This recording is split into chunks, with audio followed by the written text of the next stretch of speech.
Enemy Pie by Derek Munson, illustrated by Tara Callahan King. It should have been the perfect summer. My dad helped me build a treehouse in our backyard. My sister was at camp for 3 whole weeks, and I was on the best baseball team in town. It should have been the perfect summer, but it wasn't. It was all good until Jeremy Ross moved into the neighborhood, right next door to my best friend Stanley. I did not like Jeremy Ross. He laughed at me when he struck me out in a baseball game. He had a party on his trampoline, and I wasn't even invited. But my best friend Stanley was. Jeremy Ross was the one and only person on my enemy list. I never even had an enemy list until he moved into the neighborhood. But as soon as he came along, I needed one. I hung it up in my treehouse, where Jeremy Ross was not allowed to go. Dad understood stuff like enemies. He told me that when he was my age, he had enemies too. But he knew of a way to get rid of them. I asked him to tell me how. "Tell you how? I'll show you how," he said. He pulled a really old recipe off the kitchen shelf. Inside, there was a worn-out scrap of paper with faded writing. Dad held it up and squinted at it.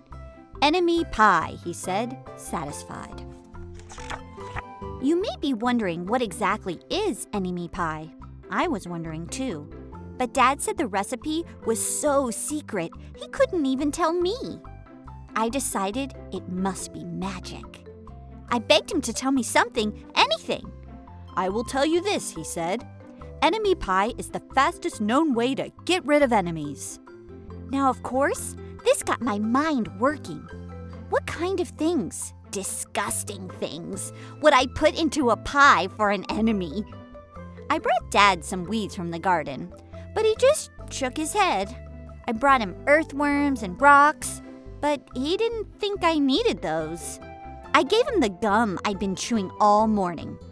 He gave it right back to me. I went out to play alone. I shot baskets until the ball got stuck on the roof. I threw a boomerang that never came back to me. And all the while, I listened to the sounds of my dad chopping and stirring and blending the ingredients of enemy pie.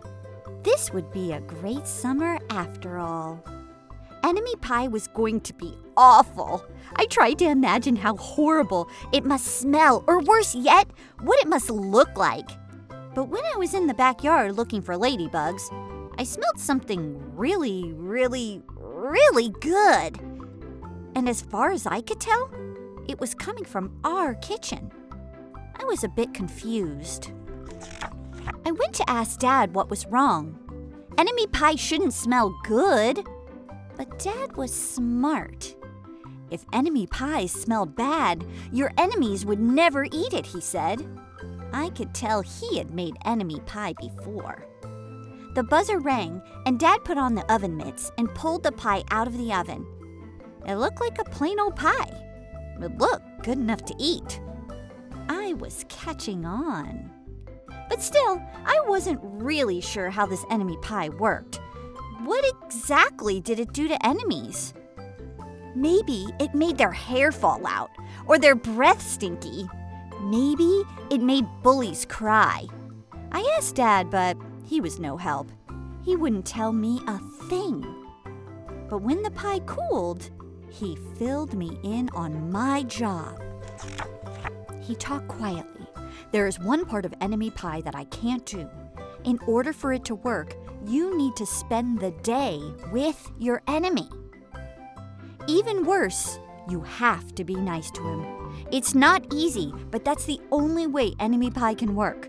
Are you sure you want to go through with this?" Of course I was. It sounded horrible. It was scary, but it was worth a try. All I had to do was spend one day with Jeremy Ross. Then he'd be out of my hair for the rest of my life. I rode my bike to his house and knocked on the door. When Jeremy opened the door, he seemed surprised.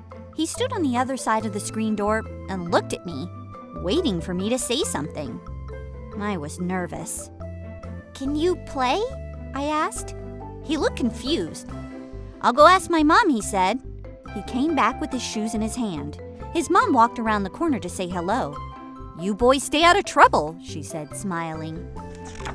We rode bikes for a while and played on the trampoline. Then we made some water balloons and threw them at the neighborhood girls. But we missed. Jeremy's mom made us lunch. After lunch, we went over to my house. It was strange, but I was kind of having fun with my enemy. He almost seemed nice. But of course, I couldn't tell Dad, since he had worked so hard to make this enemy pie.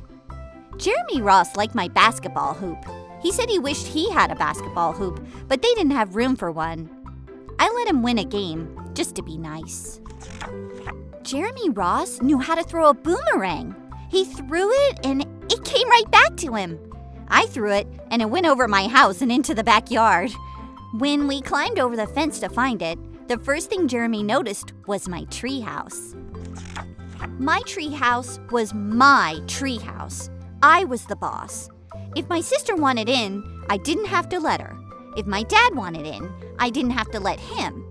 And if Jeremy wanted in, "Can we go in?" he asked. I knew he was going to ask me that. But he was the top person, the only person on my enemy list. And enemies aren't allowed in my treehouse. But he did teach me to throw a boomerang. And he did have me over for lunch. And he did let me play on his trampoline. He wasn't being a very good enemy. "Okay," I said, "but hold on." I climbed up ahead of him and tore the enemy list off the wall.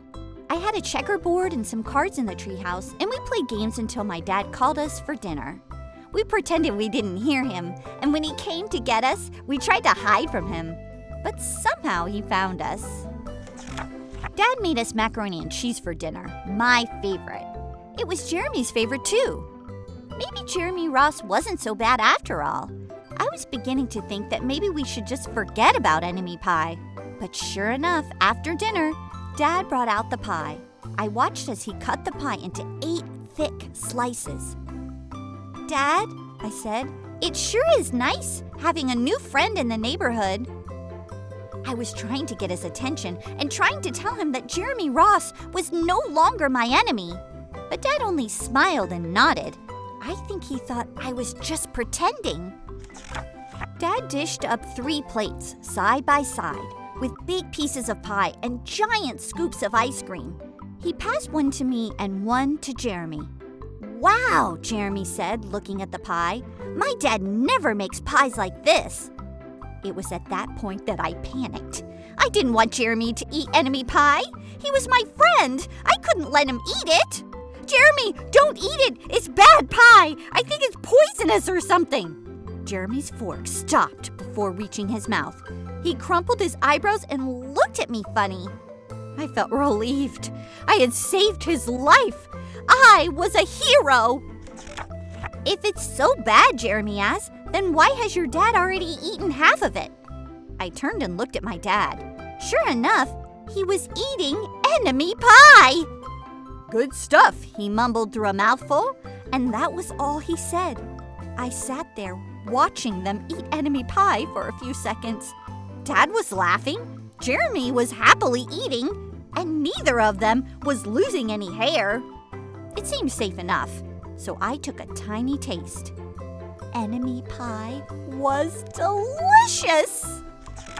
After dessert, Jeremy rode his bike home, but not before inviting me over to play on his trampoline in the morning. He said he'd teach me how to flip. As for enemy pie, I still don't know how to make it. I still wonder if enemies really do hate it, or if their hair falls out, or their breath turns bad. But I don't know if I'll ever get an answer, because I just lost my best enemy.